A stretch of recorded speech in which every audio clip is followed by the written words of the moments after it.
কি গাড়ী লৈছা? মাৰুতি ফংছ এখন লৈছো। ক'বলৈ গ'লে আপোনাৰ 9 লাখ 9 লাখ টকীয়া এখন গাড়ীও এতিয়া ক্ৰয় কৰিছে। মাছৰ ব্যৱসায় কৰি 22 বছৰীয়া যুৱকে এখন গাড়ী লৈছে। তাৰ সমান্তৰালভাৱে ব্ৰইলাৰ ফাৰ্ম, ফিচাৰী, ভোট জলকীয়াৰ খেতি সকলোবোৰ কৰি স্বাৱলম্বী হৈ উঠিছে।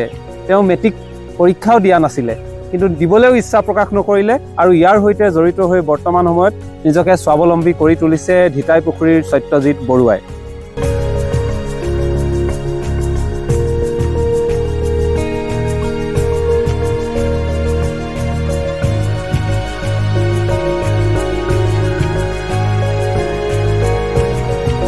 মন কৰিলে চন বাকৰি মাটিটো ধন। যদি আপুনি ইচ্ছা প্ৰকাশ কৰে আপোনাক কোনেও বাধা প্ৰদান কৰিব নোৱাৰে।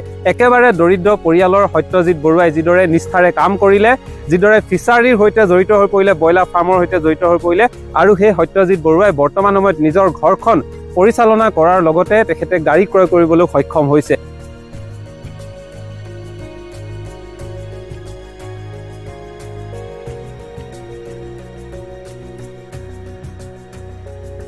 আনুষ্ঠানিক শিক্ষা ললেহে যে মানুহ সফল হ'ব তেনে কথাও নাই।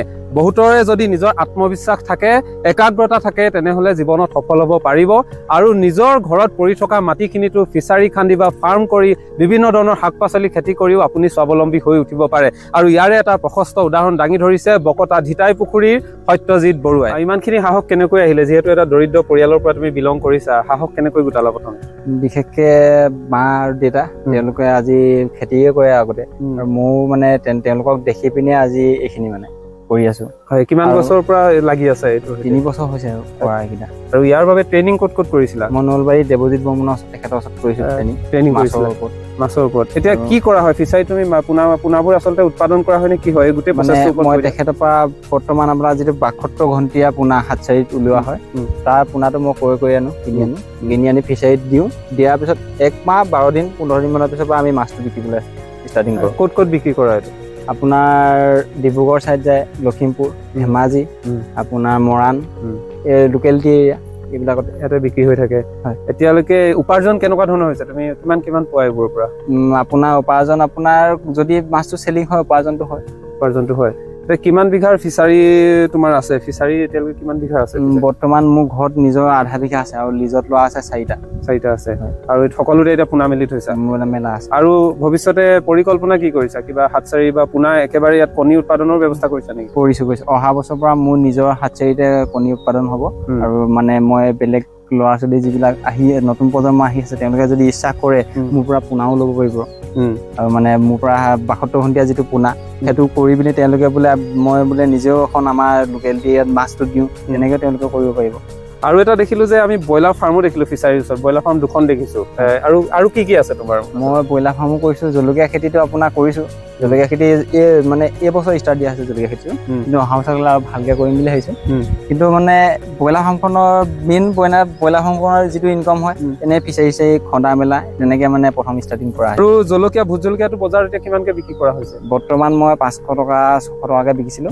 এতিয়া আপোনাৰ 300 টকা 200 টকালৈ আহিলেগে কেজি নামিলে। কিন্তু ভাবিছো কি এতিয়া বিকি আছো। এতিয়া গছতো অলপ কমিছেগে জলকীয়া, গছতো কমিছে। আৰু মৌ উৎপাদনো দেখিছো আমি, মৌ মাখি এইটো কি কিমান আছে এতিয়া? মৌ বাকচ আপোনাৰ 7 বাৰ মান আছে। আৰু মৌ উৎপাদন মানে 600 মানে মৌ বস্তুটো আপোনাৰ 600 ঘৰত খাবলৈ মেলিবলৈ এইবিলাক এনেকে কৰি থাকো। এইবিলাক এনেকে কৰি থকা হয়। এতিয়া আৰু আমাৰ এতিয়া যিখিনি প্ৰজন্ম আছে, বহুতে পঢ়া শুনা কৰি ঘৰত নিবনুৱা হৈ আছে বা কি কৰিম ভাবি পোৱা নাই। তোমালোকৰ এতিয়া মাটি যিহেতু মই দেখিছো কম মাটিতো তোমালোকে ভাল ধৰণে উৎপাদন কৰিছা বা ফিচাৰী, এইটো ব্যৱসায়ত আগবাঢ়িলে কেনেকুৱা হয়? লাভ কেনেকুৱা? লাভ যথেষ্ট আছে। আৰু আমাৰ মানে ক'বলৈ গ'লে যিখিনি ফিচাৰীত ঘৰত সৰু সুৰা ফিচাৰী মানুহে পেলাই থৈ দিয়ে, সেই ফিচাৰীটোত প্ৰথম কম পৰিমাণে হ'লেও মেলি পিনি মানে দানাটো ফিডিং ভালকে দিয়ক, আৰু বা পোনাটো কম পৰিমাণে মেলি পিনি ধুনীয়া এটা উপাৰ্জন কৰিব পৰা যায়। কিমান পোনা আচলতে ইয়াত এতিয়া কিমান পোনা মেলা হৈছে? ইয়াত আপোনাৰ লিটাৰ হিচাপত মেলা হয়। মানে যিটো আপোনাৰ 72 ঘণ্টীয়া যিটো পোনা, সেইটো লিটাৰ হিচাপত আহে। ইয়াত 4 লিটাৰ দিয়া আছে। 4 লিটাৰ আনুমানিক কিমান পোনা পোৱা যাব? আনুমানিক আপোনাৰ 2 লাখ প্লাছ, মানে 2 লাখ 80 লাখ ইমান পোনা পোৱা যাব। আৰু যদি মৰ্টেলিটি নাহে, মৰ্টেলিটি যদি আহি যায় 1 লাখ 1.5 লাখ এনেকুৱা পোনা। এটা যদি এতিয়া কণী অনা হয়, সেই কণীখিনি কিমান দিন ইয়াত উৎপাদন হৈ পোনা হোৱালৈকে বা বিক্ৰী কৰালৈকে কিমান সময় প্ৰয়োজন হৈ যায়? বিক্ৰী হোৱালৈকে আপোনাৰ কণীখিনি অনাৰ পিছত বিক্ৰী হোৱালৈকে আপোনাৰ 1 মাহ 10 দিন। 1 মাহ 10 দিন। 1 মাহ 10 দিনৰ পৰা বিকিব পৰা। এতিয়া পোনা তুমি ক'ৰ পৰা আনা? বৰ্তমান মই নলবাৰী দেৱজিৎ বৰ্মনৰ পৰা আনি আছো, কিন্তু অহা বছৰৰ পৰা মোৰ ইয়াতে প্ৰডাকশ্যন মানে ইয়াতে প্ৰডাকশ্যন হ'ব। এই প্ৰডাকশ্যনটো কেনেকৈ হ'ব? ফিচাৰীত এইটো ভাগ হ'বনে নে ইয়াত যিহেতু ডাঙৰ মাছৰ পৰাই কণী উৎপাদন কৰা হ'ব, এইটো কেনেকৈ কৰা হ'ব ইয়াত? এইটো আপোনাৰ ইয়াৰ এইখিনি বিক্ৰী হ'ব, কিন্তু যিখিনি আপোনাৰ লাইন পোনা সেইখিনি ৰখা আছে ফিচাৰীত, সেইখিনিৰ পৰা যিখিনি মাছ ডাঙৰ চাইজ হ'ব তাৰ যিখিনি কণী আহিব তাৰ পৰা মাছ বাচিব লাগিব, বাচি পিনি যিখিনি মানে গঠনত ভাল তাৰ পৰা ইনজেকশ্যন মাৰি পোনা প্ৰডাকশ্যন কৰা। এতিয়া কি মাছ ইয়াত আছে, কিহৰ পোনা আছে, কি মাছ? বৰ্তমান এই ফিচাৰীটোত আছে জীয়াই কাটলা আছে আৰু জয়ন্তী ৰৌ আৰু মিৰিগা আছে ইয়াত। আৰু ঘৰৰ ফিচাৰীটো আমুল কাপ আছে আৰু ওচৰৰে ফিচাৰী আছে তাত গাছ কাপ আছে। এইসমূহ কিমান সময় লাগে ডাঙৰতে, কিমান কেজি হয়গে গৈ?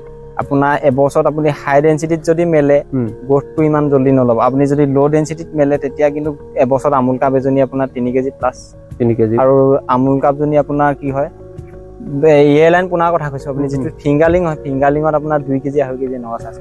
আৰ্থিক অনাটনৰ বাবে মেট্ৰিক পৰীক্ষাত বহিব নোৱাৰা সত্যজিৎ বৰুৱা বৰ্তমান সময়ত 4টাতকৈও অধিক ফিচাৰীত তেওঁ মাছ পালন কৰি আছে বা মীন পালন কৰিছে। তাৰ সমান্তৰালভাৱে ফিচাৰীৰ কিনাৰত কাজি নেমু গছ, ভোট জলকীয়া গছ সকলোবোৰ ৰোপণ কৰি ইয়াৰ পৰাও আৰ্থিক উপাৰ্জন কৰা দেখিবলৈ পোৱা গৈছে। আৰু বিশেষকৈ তেওঁ বৰ্তমান সময়ত ফিচাৰীৰ বিভিন্ন ঠাইত মাটি ক্ৰয় কৰিছে। তাৰ সমান্তৰালভাৱে যিসকলৰ ঘৰত ফিচাৰী আছে তাত লিজত লোৱাও পৰিলক্ষিত হৈছে। অৰ্থাৎ মীন পালনৰ পৰা যিদৰে ইনকম কৰিছে, আৰ্থিক তেওঁলোকৰ উন্নতি হৈছে, নিজৰ লগতে ঘৰখনো উন্নতি কৰিব পাৰিছে। ইয়াৰ পৰা এটা উদাহৰণ আমাৰ যিসকল প্ৰজন্মই ল'ব পাৰে। তেওঁলোকে যিদৰে এই ক্ষেত্ৰখনত যদি আগবাঢ়িব বিচাৰে, মীন পালনৰ যোগেদি যদি আগবাঢ়িব বিচাৰে বা ব্ৰইলাৰ ফাৰ্মৰ পৰাও তেওঁলোকে যদি আগবাঢ়িব বিচাৰে, তেনেহ'লে সত্যজিৎ বৰুৱাৰ পৰা তেওঁলোকে শিকক। তেওঁ যিদৰে সত্যজিৎ বৰুৱাই যিদৰে নলবাৰী দেৱজিৎ বৰ্মনৰ পৰা শিকিছে, তাৰ পাছতে তেওঁ বৰ্তমান সময়ত আৰ্থিক উন্নতি কৰিছে বা এই ক্ষেত্ৰত আগবাঢ়ি গৈছে। ঠিক সমান্তৰালভাৱে তেওঁৰ পৰাও সত্যজিৎ বৰুৱাৰ পৰাও কিন্তু আমাৰ যুৱ প্ৰজন্মই শিকিব পাৰে।